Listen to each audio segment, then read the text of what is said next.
तो क्या हाल चाल है मेरे 10th क्लास के सिपाहियों। दोस्तों मैं आपका स्वागत करता हूँ अपने चैनल एल क्लासेस में।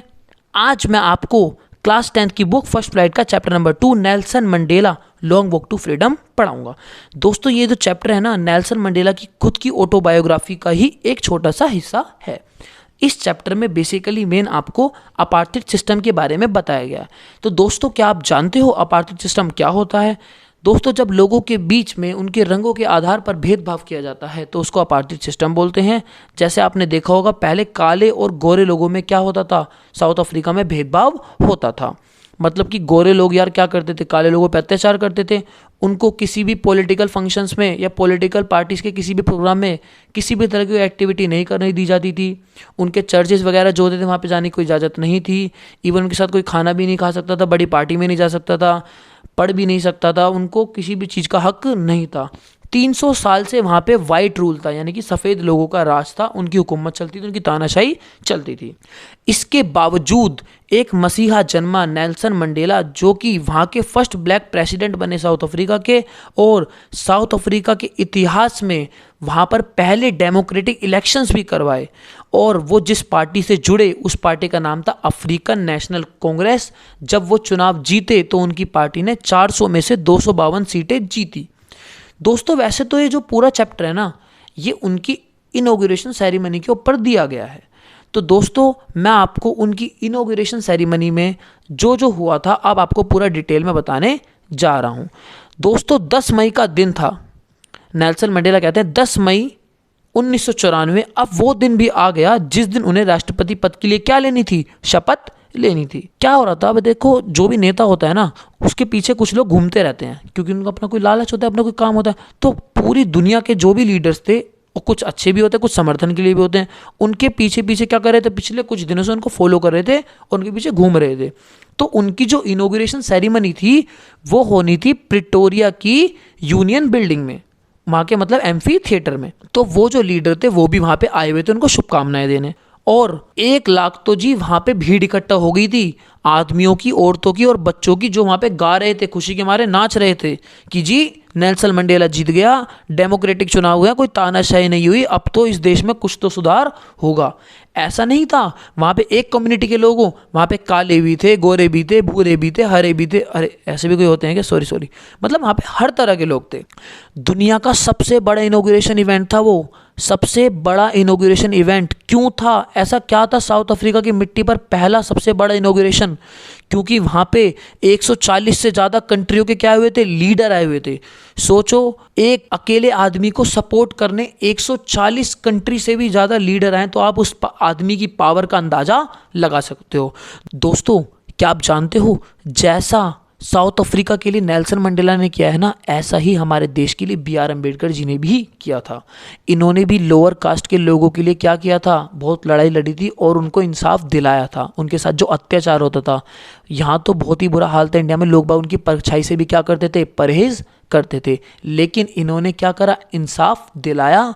और उन्होंने केवल लोअर कास्ट के लिए नहीं, विमेंस के लिए और भी तमाम अपर कास्ट के भी बहुत ऐसे काम किए। यानी कि जैसे उन्होंने हमारे देश का कॉन्स्टिट्यूशन राइट किया, उन्होंने हमारे देश का कॉन्स्टिट्यूशन लिखा, और उन्होंने RBI बैंक भी जो आज खड़ा है ना, उन्हीं की लिखी हुई किताबों के आधार पर खड़ा है। तो चलिए दोस्तों, तो मतलब कि वो बहुत ही बड़ा इनॉग्रेशन होने वाला था साउथ अफ्रीका की मिट्टी पर। क्यों? मैंने बताया कि वहाँ पे 140 से ज़्यादा कंट्री के लीडर्स आए हुए थे और दशकों से वहाँ पे क्या था, सफ़ेद लोगों का कब्जा था। लेकिन अब यहाँ पर पहली क्या बनने वाली है, डेमोक्रेटिक सरकार बनने वाली है और नॉन रेशियल सरकार बनने वाली है, जो कि क्या करेगी, कोई भी भेदभाव नहीं करेगी। अब वहाँ के लोग जो होते हैं ना, वो आपस में कहते हैं भाई अपार्थिड से क्या डरना, अब अपार्थिड से डरने की कोई ज़रूरत नहीं है, अब तो अपार्थिड ख़त्म हो गया, अब तो हम मौज लेंगे, ठीक है ना। अब नेल्सन मंडेला जी स्टेज पर खड़े होते हैं अपनी बेटी ज़ेनानी के साथ। तो वो सबसे पहले सेकंड डिप्टी प्रेसिडेंट के रूप में शपथ दिलाते हैं, किसको, मिस्टर डी क्लर्क को।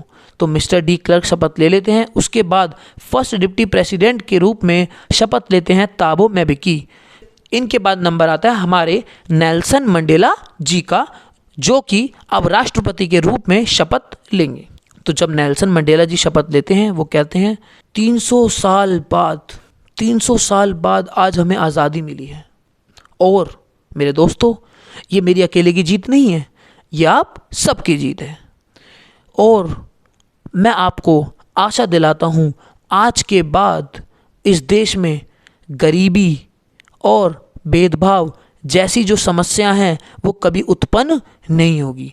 किसी भी इंसान को उसके रंग या उसकी स्किन के कलर के आधार पर कभी भी उनके बीच में क्या नहीं किया जाएगा, भेदभाव नहीं किया जाएगा। वो कहते हैं मेरा आशीर्वाद हमेशा अफ्रीका पे बना रहे और अफ्रीका के लोगों पर बना रहे। आज हम स्वतंत्र हो गए हैं और मैं आशा करता हूँ ये स्वतंत्रता हमेशा क्या रहे, बनी रहे। तो इतनी ही देर में उनकी बिल्डिंग के ऊपर से कुछ जेट्स गुजरते हैं। जो जेट्स होते हैं रंगीन जेट्स, यानी कि उनकी मिलिट्री के जो साउथ अफ्रीका के जेट्स होते हैं, वो क्या दर्शा रहे होते हैं, वो उनके प्रति जो जीत की जो खुशी है ना, वो उसको दर्शा रहे होते हैं और वो उन पर भरोसा जता रहे होते हैं कि आपकी जो सरकार बनी है हमें आपके ऊपर भरोसा है।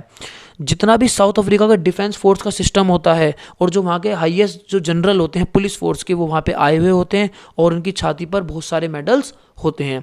तो नेल्सन मंडेला जी उनके प्रति क्या करते हैं, शपथ लेते हैं और वो सोचते हैं अपने मन में कि भाई अगर मैं आज यहाँ पे राष्ट्रपति की शपथ ना ले रहा होता ना, तो ये लोग तो मुझे उठा के क्या कर देते, जेल में डाल देते। और जो वहाँ पर वो जेट्स थे वो अपने धुएं से साउथ अफ्रीका का क्या बना रहे थे, फ्लैग बना रहे थे। मतलब अपने धुओं से उन्होंने साउथ अफ्रीका फ्लैग प्रदर्शित किया था। तो उसके बाद नेल्सन मंडेला जी को सिंबलाइज करने के लिए दो राष्ट्रगान गाए गए उस दिन। एक तो सफ़ेद लोगों ने गाया और दूसरा काले लोगों ने। सफ़ेद लोगों ने गाया आई अफ्रीका और काले लोगों ने गाया डाई स्टेम।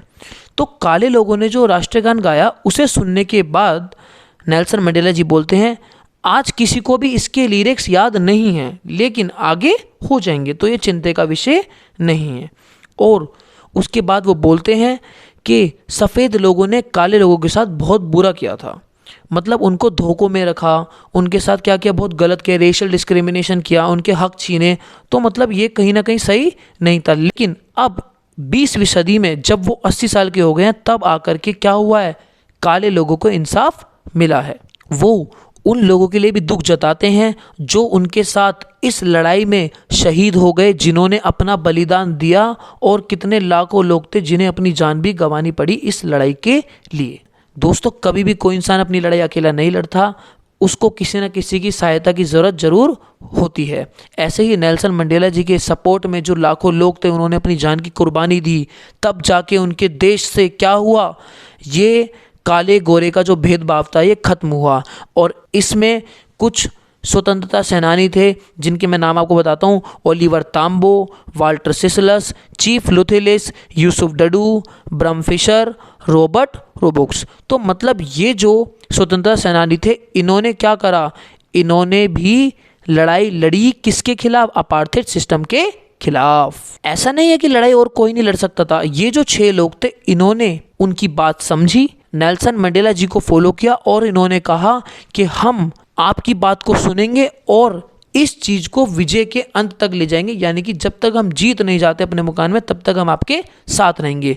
देखो दोस्तों, नेल्सन मंडेला जी कहते हैं कोई भी घृणा नहीं करता, किसी के मन में कभी कोई नफरत नहीं होती, नफरत पैदा की जाती है। तो जो यहाँ के लोग होते हैं ना, वही नफरत पैदा करते हैं। वो बताते हैं जब मैं अपने दोस्तों के साथ जेल में था ना, अपने साथियों के साथ, तो वहाँ पे मैंने एक गार्ड की आंखों में मानवता का भाव देखा, जो कि इतना अच्छा था, जिसके मन में जब हम पे अत्याचार होता था उसकी आंखों से आंसू और वो नम्न हो जाता था। तो उन्होंने उसकी आंखों में क्या देखी, वो मानवता देखी।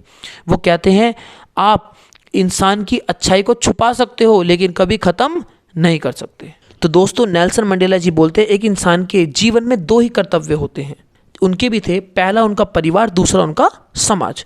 तो उन्होंने देखा कि उनके भाई बहनों को किसी चीज़ की आज़ादी नहीं थी, उनके घर में रोजी रोटी की आज़ादी नहीं थी, और उनको तो पढ़ने की आज़ादी नहीं थी। जिस तरह वो जब पढ़ने गए उनको पढ़ने नहीं दिया गया, उसी दिन से उनके मन में एक परिवर्तन की सोच पैदा हो गई कि मैं अब कुछ बदलाव करूँगा। तो उनके ऊपर इतनी आपत्ति आन पड़ी, तो फिर उन्होंने क्या सोचा कि अब तो कुछ होगा।